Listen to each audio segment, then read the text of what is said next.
राज ठाकरे के पिताजी का ये देश नहीं है, ठीक है ना। ये सब लुम्पन एलिमेंट है, बॉम्बे में अपने घर में बैठकर बाघ बन रहे हैं। ये उनके संस्कार को दिखाता है, उनकी बेवकूफ़ी को दिखाता है। अपने घर में बैठकर किसी दूसरे को, गरीब को, कोई वहाँ काम करने गया है उसको 2 थप्पड़ मारते हो, ये कोई बहादुरी नहीं है। कुछ नहीं होगा, दोनों भाई आ जाए, 4 भाई आ जाए, उससे कुछ नहीं होगा। महाराष्ट्र में हमसे ज़्यादा उनको नहीं ना कोई जानता है। महाराष्ट्र और कोंकण को छोड़ दीजिए तो इनको विदर्भ में कोई नहीं जानता है, मराठवाड़ा में कोई नहीं जानता है, वेस्टर्न महाराष्ट्र में कोई नहीं जानता है, और ये बिहार और देश की क्या बात करेंगे। अगर तुम्हें बिहार के लोगों से इतनी दिक्कत है तो हमसे काहे मदद मांगने आए थे? जाके देखिए फोटो, हमसे मदद मांगने आए थे कि नहीं। हम मराठी बोलते हैं, हमसे काहे मदद मांगने आए थे? हम भी तो बिहार के ही हैं। राज ठाकरे का एक स्टेटमेंट आया कि जो भी मराठी नहीं बोलता हो उसके कान के नीचे बजाओ, इसको आप राज ठाकरे के पिताजी का ये देश नहीं है, ठीक है ना। राज ठाकरे का पिताजी का देश नहीं है। ये सब लुम्पन एलिमेंट है, बॉम्बे में अपने घर में बैठकर बाघ बन रहे हैं। राज ठाकरे अपने घर में बैठकर कोई किसी को गाली दे सकता है, और ये उनके संस्कार को दिखाता है, उनकी बेवकूफ़ी को दिखाता है। अपने घर में बैठकर किसी दूसरे को, गरीब को, कोई वहाँ काम करने गया है उसको 2 थप्पड़ मारते हो, ये कोई बहादुरी नहीं है। ये कोई बहादुरी नहीं है। तो दोनों भाई एक साथ आ गए। अरे दोनों भाई एक साथ आ जाए, 4 भाई साथ में आ जाएं। ये दोनों भाई पहले साथ में नहीं थे तो क्या कर लिया? राज ठाकरे क्या कर लिए? दोनों भाई साथ में रहेंगे तो क्या कर लेंगे? आप वहाँ मार दीजिएगा किसी को। राज ठाकरे का कुछ नहीं है। वहाँ पर दोषी भाजपा है, भाजपा की सरकार है। वहाँ पर दोषी कांग्रेस है, कांग्रेस उद्धव जी के शिवसेना के साथ उनका गठबंधन है। तेजस्वी यादव को यहाँ बोलना चाहिए। ये लोग उद्धव ठाकरे के साथ बैठ कर चाय पीते हैं, राहुल गांधी बैठ कर चाय पी रहे हैं। जब हम लोग शिवसेना को हमने मदद की तो हमने उनसे आश्वासन लिया था कि बिहार के हिंदी भाषी लोगों को बॉम्बे में, महाराष्ट्र में कोई भी नुकसान नहीं होना चाहिए, कोई भी मारपीट नहीं होनी चाहिए, अपशब्द उनके साथ नहीं होना चाहिए। और आप ANI के रिपोर्टर हैं, आप जाकर चेक करा लीजिए। 2020 से लेकर इस घटना से पहले तक एक भी शिवसेना की ओर से कोई ऐसी घटना बिहारियों के प्रति, हिंदी भाषियों के प्रति नहीं हुई है। ये वापस से फिर से शुरू हुआ है क्योंकि वहाँ पर मुंबई म्युनिसिपल कॉरपोरेशन का इलेक्शन है और वहाँ मराठी वोट लेने की लड़ाई है, और उस चक्कर में गरीब हिंदी भाषी लोग, बिहार के लोगों के साथ मारपीट हो रही है। दोनों भाई एक साथ आए हैं, क्या कुछ नहीं होगा। दोनों भाई आ जाए, 4 भाई आ जाए, उससे कुछ नहीं होगा। उद्धव ठाकरे ने भी कहा है कि मराठी अस्मिता को बचाना। अरे आप लोग जबरदस्ती का इनको हीरो बना रहे हैं यार। महाराष्ट्र तो आज तक जीत नहीं पाए।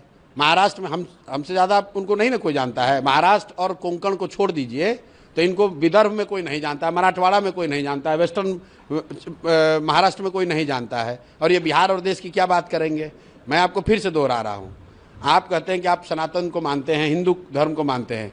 हिंदू धर्म के हिसाब से भी देखिए तो अपने यहाँ घर में, आपके गाँव में, आपके शहर में आए हुए किसी असहाय, किसी गरीब को मारना, ये कौन सा धर्म है? अरे तुम्हारा दम है तो जो मजबूत लोग हैं उनसे लड़ो भाई। अगर तुम्हें बिहार के लोगों से इतनी दिक्कत है तो हमसे काहे मदद मांगने आए थे?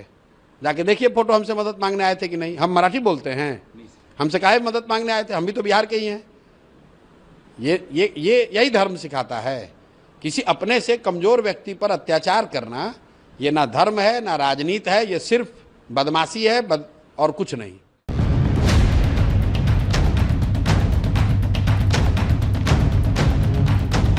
तो हिम्मत है तो आप हिंदी भाषी को मारते हो तो उर्दू भाषी को भी मारो, तमिलियन को भी मारो, आप जो है तेलुगु वाले को भी मारो। माहिम की दरगाह के सामने जो है किसी हिंदी भाषी और उर्दू भाषी को पीट कर दिखा दें तो मैं मानूंगा कि वो सचमुच जो है बाला साहब ठाकरे जी के जो है वारिस हैं और बाला साहब ठाकरे जी के सिद्धांतों पर चल रहे हैं। आप जो इस तरह की घटिया हरकत कर रहे हो, और मैंने हमेशा कहा है कि जब अपने घर में हो, महाराष्ट्र में हो, यदि बहुत बड़े बॉस हो तो चलो बिहार, चलो उत्तर प्रदेश, चलो तमिलनाडु, तुमको पटक पटक के मारेंगे।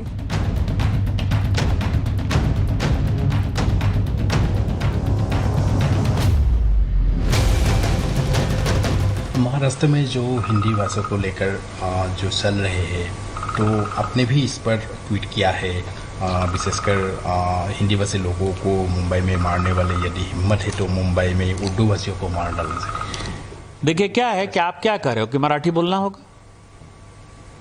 आप किसकी रोटी खा रहे हो?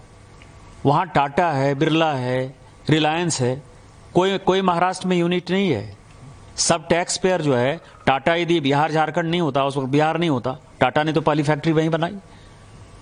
हमारे पैसे पर पल रहे हो, तुम कौन सा टैक्स देते हो, कौन सी इंडस्ट्री है तुम्हारे पास? माइंस हमारे पास है, झारखंड के पास है, छत्तीसगढ़ के पास है, मध्य प्रदेश के पास है, उड़ीसा के पास है। आपके पास कौन सी माइंस है? रिफाइनरी यदि रिलायंस ने बैठाई है, एसआर ने रिफाइनरी बैठाई, तो वो गुजरात में रिफाइनरी बैठाई है। सारी इंडस्ट्री जो है, सेमीकंडक्टर की भी इंडस्ट्री है, तो गुजरात में आ रही है। आप जो है लाटसाही कर रहे हो, और ऊपर से जो है आप हमारा दोहन करके, शोषण करके टैक्स पेयर करते हो। और यदि आप में ज्यादा हिम्मत है तो आप हिंदी भाषी को मारते हो तो उर्दू भाषी को भी मारो, तमिलियन को भी मारो, आप जो है तेलुगु वाले को भी मारो। आप जो इस तरह की घटिया हरकत कर रहे हो, और मैंने हमेशा कहा है कि जब अपने घर में हो, महाराष्ट्र में हो, यदि बहुत बड़े बॉस हो तो चलो बिहार, चलो उत्तर प्रदेश, चलो तमिलनाडु, तुमको पटक पटक के मारेंगे। ये अनार्की जो है नहीं चलेगी। हम मराठी का सम्मान करते हैं, मराठी एक आदरणीय भाषा है, और हम छत्रपति साहू जी महाराज, छत्रपति शिवाजी जी महाराज, पेशवा, सबका जो है तात्या टोपे से लेके सभी का हम सम्मान करते हैं। उन सबों ने, तिलक हो चाहे लाजपत राय हो, सभी ने जो है आज़ादी के आंदोलन में, गोपाल कृष्ण गोखले हो, सबसे बड़ा योगदान दिया है। हम तो सभी मराठी स्वतंत्रता सेनानियों का सम्मान करते हैं। महाराष्ट्र के स्वतंत्रता में, हमारी भारत की स्वतंत्रता में बहुत बड़ा योगदान है। लेकिन आज जो वोट बैंक की पॉलिटिक्स, बीएमसी का चुनाव होने वाला है, और ये उद्धव ठाकरे और राज ठाकरे जो कर रहा है, इससे घटिया कोई काम नहीं हो सकता है, और हम इसका प्रतिकार करते हैं। और यदि उनमें हिम्मत है, जो मैंने आपको कहा है, यदि उनमें हिम्मत है तो बगल में जो है माहिम इलाके में चले जाएं, और माहिम की दरगाह के सामने जो है किसी हिंदी भाषी और उर्दू भाषी को पीट कर दिखा दें, तो मैं मानूंगा कि वो सचमुच जो है बाला साहब ठाकरे जी के जो है वारिस हैं, और बाला साहब ठाकरे जी के सिद्धांतों पर चल रहे हैं। मुझे लगता है ये जो लोग भी करते हैं वो गंदी राजनीति है, और ऐसा कहीं भी नहीं होना चाहिए, देश के किसी भी हिस्से में नहीं होना चाहिए। ये देश इसी बात के लिए जाना जाता है कि यहाँ अलग अलग भाषा है, अलग अलग कल्चर है, उसके बाद भी अनेकता में एकता है। यही तो हमारे देश का कल्चर है, और यही इसकी खूबी है, खासियत है। तो मुझे लगता है कि इस तरह की जो लोग भी गंदी राजनीति करते हैं उनको नहीं करना चाहिए, उनको संभल जाना चाहिए, क्योंकि ये तोड़ने की राजनीति है। आप राजनीति करिए, पर जोड़ने की राजनीति करिए, तोड़ने की नहीं। तो मुझे लगता है अगर कोई इस तरह की बात करता है और किसी में दम है तो हमको महाराष्ट्र से निकाल के दिखाए। अगर मराठी नहीं बोलने पर, मैं नहीं बोलता हूं मराठी, मुझे निकाल के दिखाओ कोई। मैं किसी भी नेता को खुला चैलेंज देता हूं कि अगर तुम्हारे अंदर दम है तो मैं मराठी नहीं बोलता हूं, महाराष्ट्र से निकाल के दिखाओ मुझे, रहता हूं वहीं। तो ये गंदी राजनीति नहीं करनी चाहिए, मेरा ये कहना है। नीतीश राणे ने कहा है कि सिर्फ हिंदुओं को टारगेट किया जा रहा है, गरीब हिंदुओं को, किसी मुसलमान को टारगेट नहीं किया जा रहा है। जैसे आमिर खान हिंदी मैंने कहा ना, इस तरह की ना गंदी राजनीति नहीं होनी चाहिए। मैं खुद भी एक पॉलिटिशियन भी हूं, कलाकार भी हूं, पर मैं मानता हूं कि राजनीति कभी भी लोगों के भले के लिए होनी चाहिए, देश के भले के लिए होनी चाहिए। इस तरह की गंदी राजनीति नहीं, महाराष्ट्र कहीं भी ये कंपल्सरी होना चाहिए। बिल्कुल नहीं, बिल्कुल नहीं। देखिए, अगर किसी की क्षमता है कि वो 1, 2, 3, 4, 5 भाषा सीख सकता है तो सीखे, क्योंकि मराठी बहुत अच्छी भाषा है, बहुत प्यारी भाषा है, भोजपुरी जैसे प्यारी भाषा है, गुजराती है, मराठी है, तेलुगु है, तमिल है, कन्नड़ है, सारी भाषाएं बहुत, सबकी अपनी खूबसूरती है। तो वो सबको सीखना चाहिए अगर क्षमता है तो, पर नहीं अगर सीख सकते तो कोई जरूरी नहीं, किसी को जबरी नहीं करना चाहिए। ये गंदी राजनीति है, ऐसा नहीं होना चाहिए। क्या हिंदुओं को टारगेट किया जा रहा है, ये आप भी मानते हैं? मैं ऐसा नहीं मानता। ये किसी को भी, किसी टोपी वाले को नहीं कहते कि आप मराठी बोलो। नहीं, ऐसी बात नहीं है। जो गंदी राजनीति करते हैं वो किसी के नहीं होते, चाहे हिंदू हो चाहे मुसलमान हो।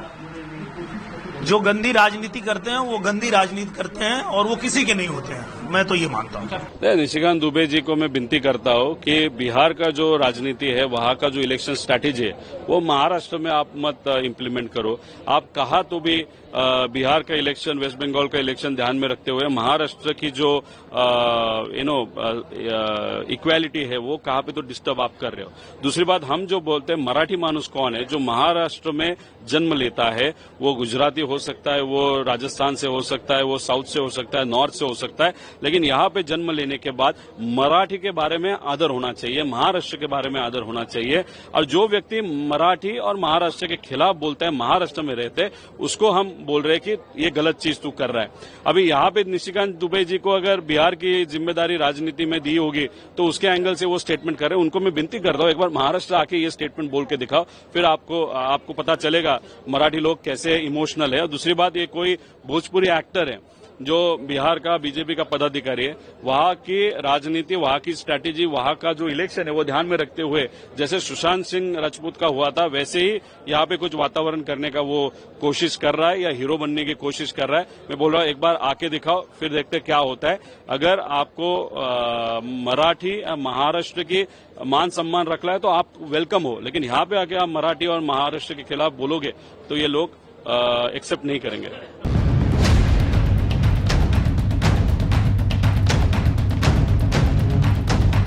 तो हिम्मत है तो आप हिंदी भाषी को मारते हो तो उर्दू भाषी को भी मारो, तमिलियन को भी मारो, आप जो है तेलुगु वाले को भी मारो। माहिम की दरगाह के सामने जो है किसी हिंदी भाषी और उर्दू भाषी को पीट कर दिखा दें तो मैं मानूंगा कि वो सचमुच जो है बाला साहब ठाकरे जी के जो है वारिस हैं और बाला साहब ठाकरे जी के सिद्धांतों पर चल रहे हैं। आप जो इस तरह की घटिया हरकत कर रहे हो, और मैंने हमेशा कहा है कि जब अपने घर में हो, महाराष्ट्र में हो, यदि बहुत बड़े बॉस हो तो चलो बिहार, चलो उत्तर प्रदेश, चलो तमिलनाडु, तुमको पटक पटक के मारेंगे।